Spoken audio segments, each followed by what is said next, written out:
Hola, ¿qué tal? Bienvenidos a una emisión más de Umbral Informativo, un programa especializado en el ámbito sindical y laboral de nuestro país. Los saluda Dora Garrido. Y Valquiria Lara, quien les agradece el estar nuevamente con nosotros. El día de hoy tenemos como invitado al ingeniero Francisco Hernández Juárez, quien es secretario general del Sindicato de Telefonistas de la República Mexicana y presidente colegiado de la Unión Nacional de Trabajadores. Bienvenido. Muy buenas tardes, ingeniero. Buenas tardes a los dos. Gracias. Ingeniero, nosotros quisiéramos platicar con usted.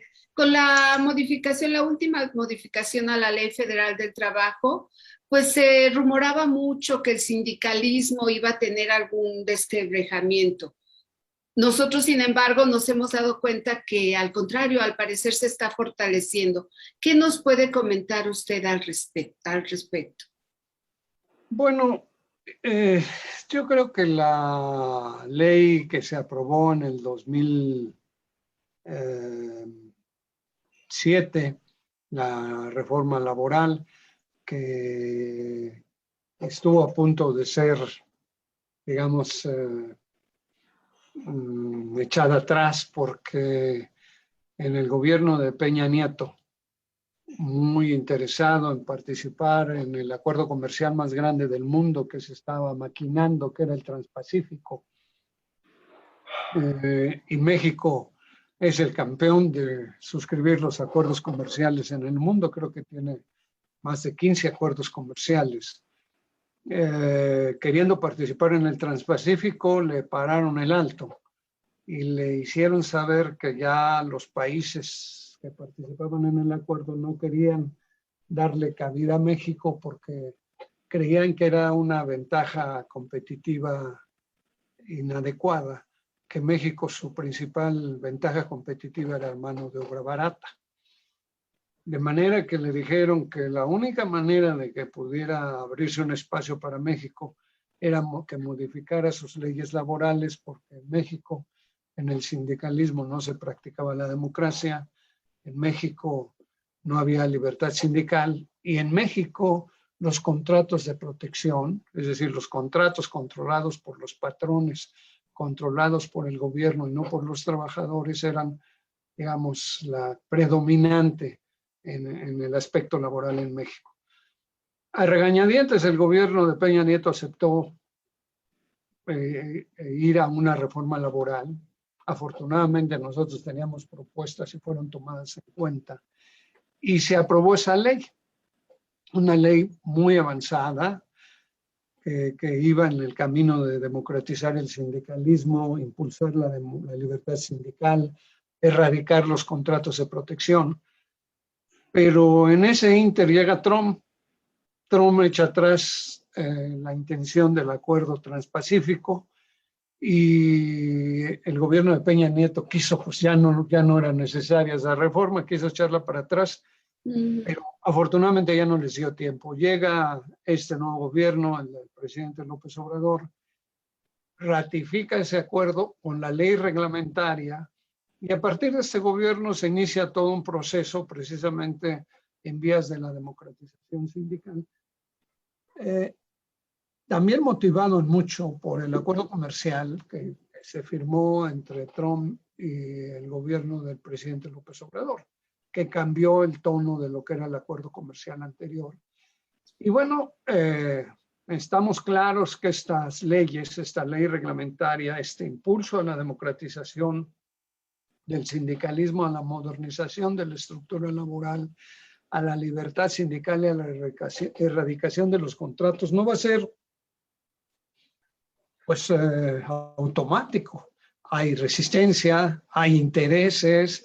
Los empresarios son los primeros en no querer que haya esa democracia sindical. Ellos prefieren mantener el control de los sindicatos, pasando obviamente por las organizaciones y los dirigentes que pues les hace mucho ruido pensar que tengan que consultar a los trabajadores para huelgas, para revisiones de contrato, legitimar los contratos, el aparato del Estado que se tiene que organizar para impulsar todo ese proceso no es tampoco sencillo, al grado de que, por ejemplo, se han tenido que capacitar jueces en el ámbito de lo laboral de manera acelerada, pero yo creo que es un escenario irreversible que finalmente se va a dar, pero no dejo de reconocer que hay resistencias importantes, pero si no fuera suficiente por la ley que tenemos pues ya constitucionalmente aprobada, la reglamentación que va a hacer que esa ley se aplique, ya se han constituido el órgano autónomo para el registro de sindicatos en contratos colectivos, se está en proceso de legitimación de los contratos colectivos.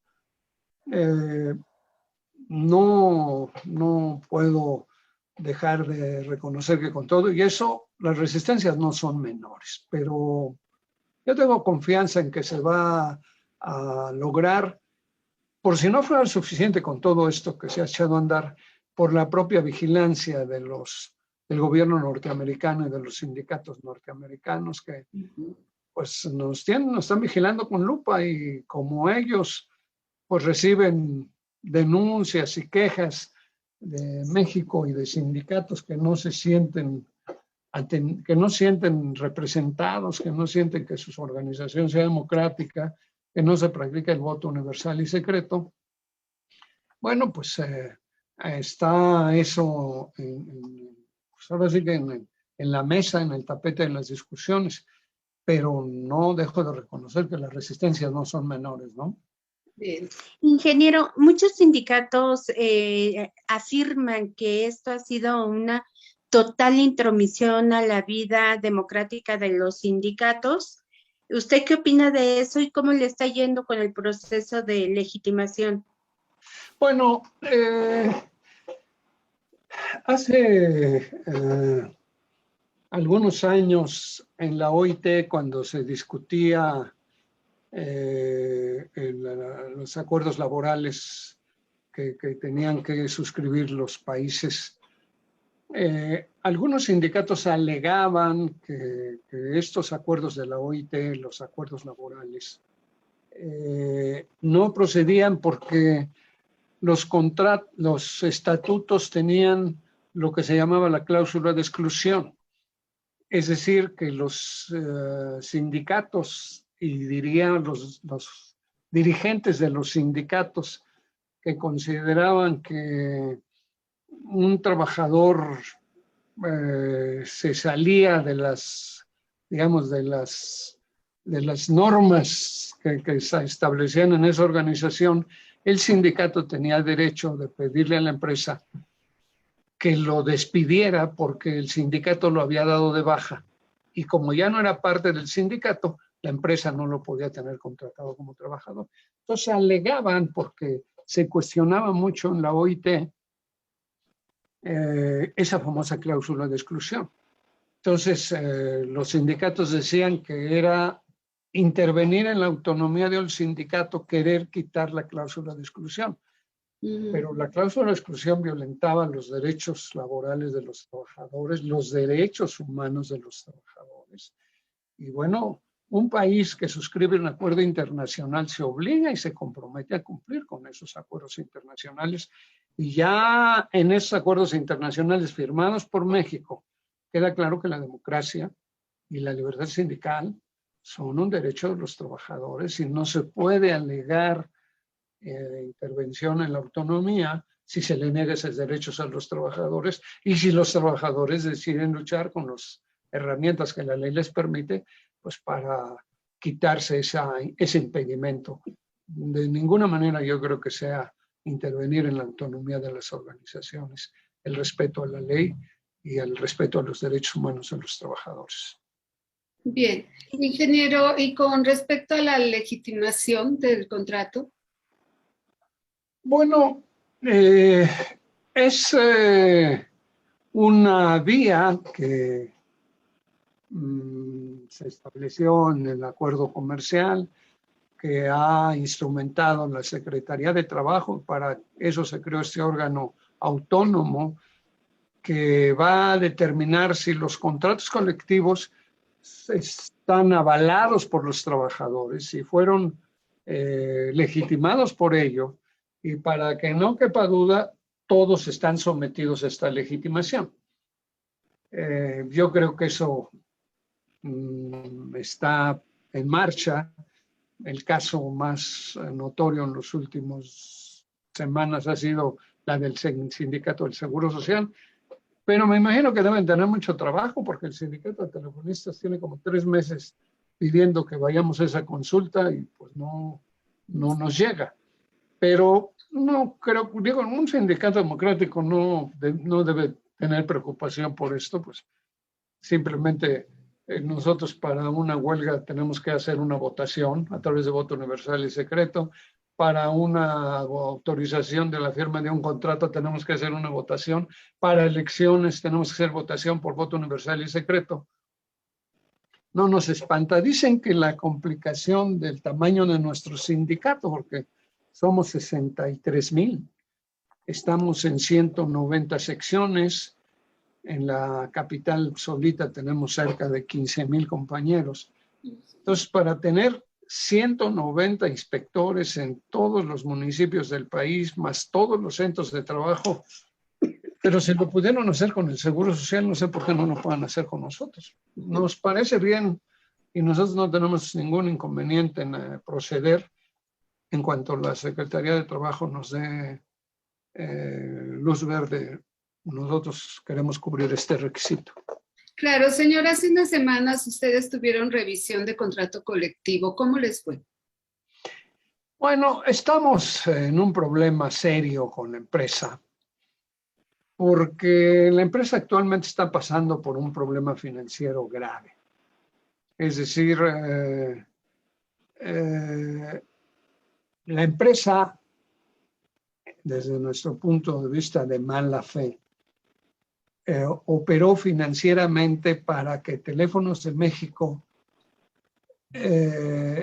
sacara de sus finanzas las empresas que más ingresos le daban, como América Móvil o Telcel, la telefonía celular, las empresas de datos, en fin, varias de las empresas que dependían de Teléfonos de México, que cuando estaba integrada en el año 2000 le llevó a ser considerada la mejor empresa telefónica del mundo. Ellos consideraron que había que corregir eso porque era una empresa que repartía de manera importante los beneficios a sus trabajadores. Los dueños de Teléfonos de México tienen como 500 empresas, América Móvil, Sambors, lo que es el grupo Carso, y casi todos son contratos de protección. Los salarios, ellos practican esa política que ya en el país no se acepta, que los acuerdos comerciales no aceptan a México de competir con mano de obra barata. Ellos, esos contratos y el control de los sindicatos le permite pues no tener complicación con los trabajadores y ellos definir cómo les deben pagar y qué tipo de prestaciones deben dar. Nosotros somos el único sindicato de ese grupo que no es un contrato de protección, que es un sindicato democrático. Y bueno, pues ellos consideran que los beneficios que tenemos son demasiados. Y bueno, operaron una ingeniería financiera para sacar las empresas que le dejaban más ingresos. Y ahora, ya que esas empresas no le aportan sus ingresos a teléfonos, dicen, es que tu nómina y tu contrato se lleva el 60% de todos nuestros ingresos y no puede ser, una empresa no puede funcionar así. Y además tenemos jubilación, somos de los pocos trabajadores y contratos que tienen jubilación.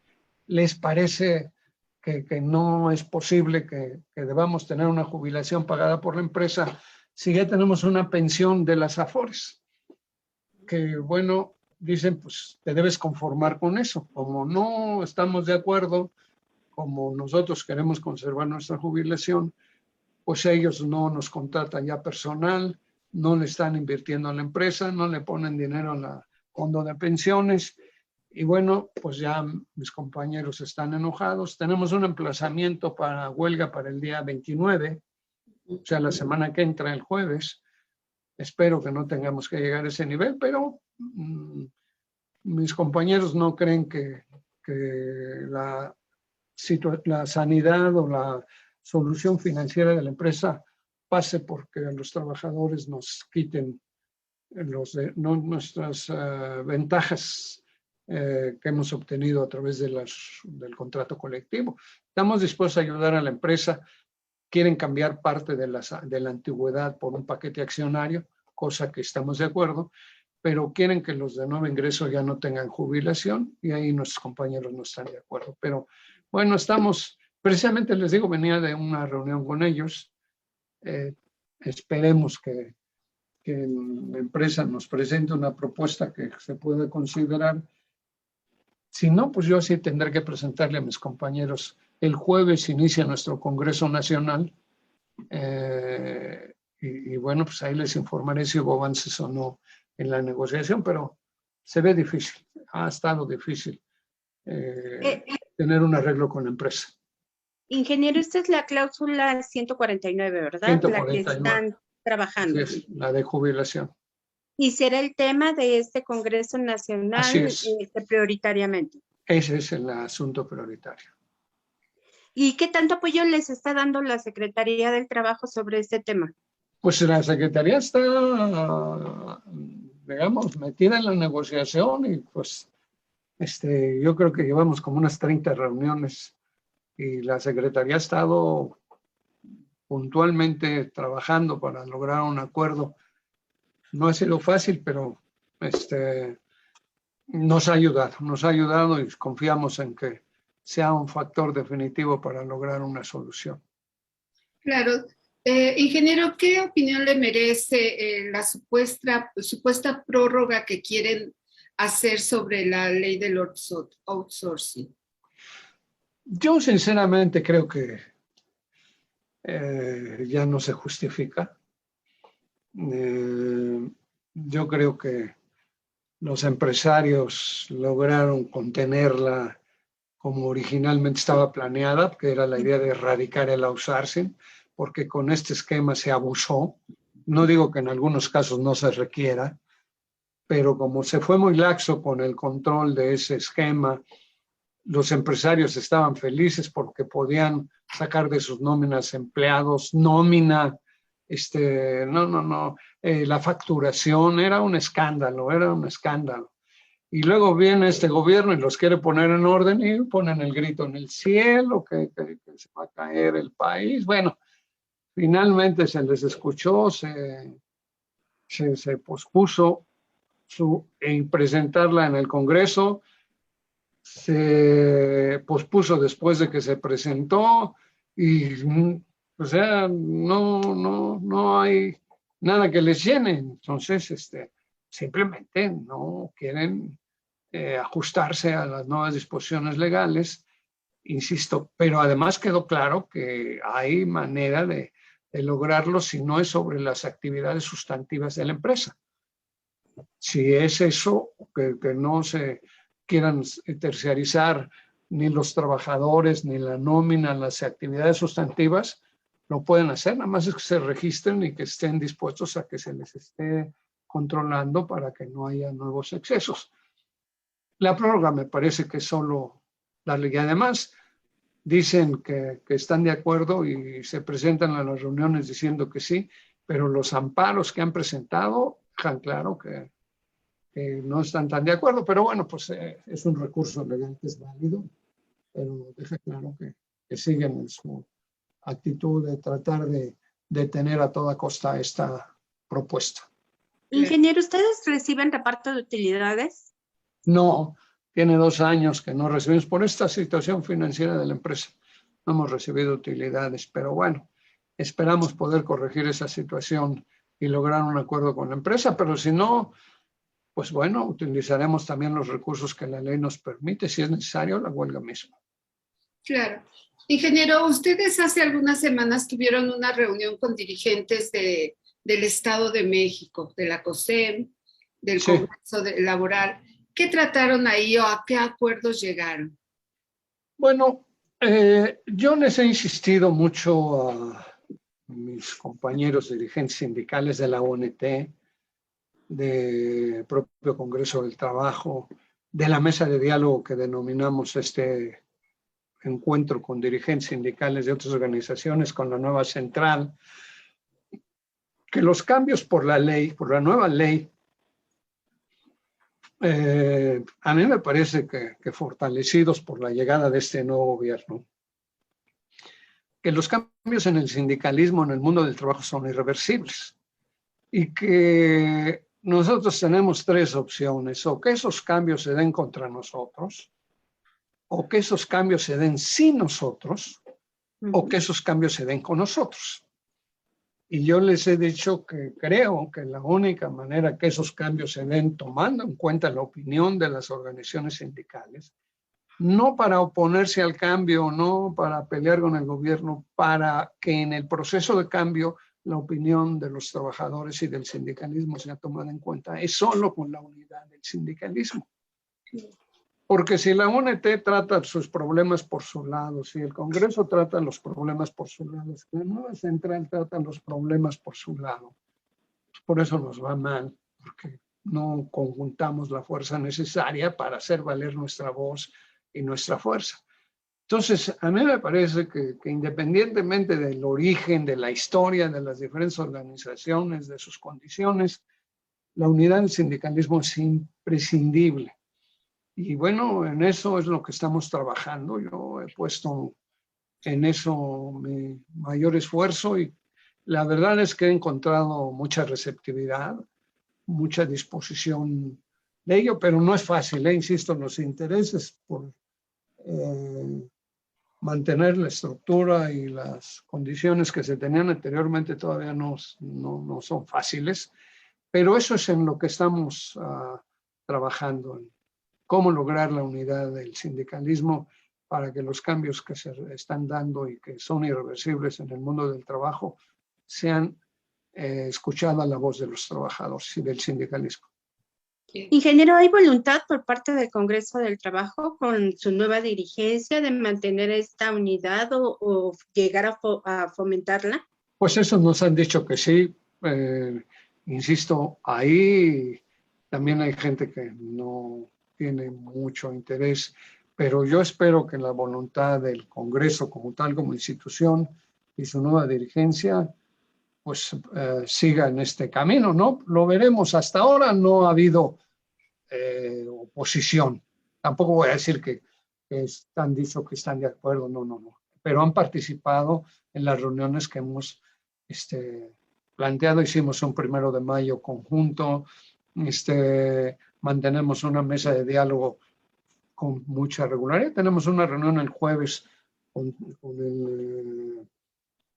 el director de este organismo laboral, Alfredo Domínguez, donde van a estar la UNT, donde van a estar la mesa de diálogo, donde va a estar el Congreso del Trabajo, pues para ver de qué manera podemos coordinar nuestros esfuerzos. Muy bien, pues, ingeniero, se nos acabó el tiempo. Le agradecemos mucho el haber estado con nosotros. Valquiria, compañera Dora, muy amables y nuevamente mucho gusto en encontrarme con ustedes. Al contrario, muchas gracias. Y bien, a nuestros radioescuchas y cibernautas solo nos resta darles las gracias y recordarles que los esperamos la próxima semana en una emisión más de Umbral Informativo, donde aquí, en Cadena Azul, la radio más fuerte de México. Se despide de ustedes Dora Garrido y Valquiria Lara, quien les agradece el haber estado nuevamente con nosotros. Hasta la próxima, ingeniero. Doris. Luego, muchas gracias, ingeniero. Gracias. Bye, bye.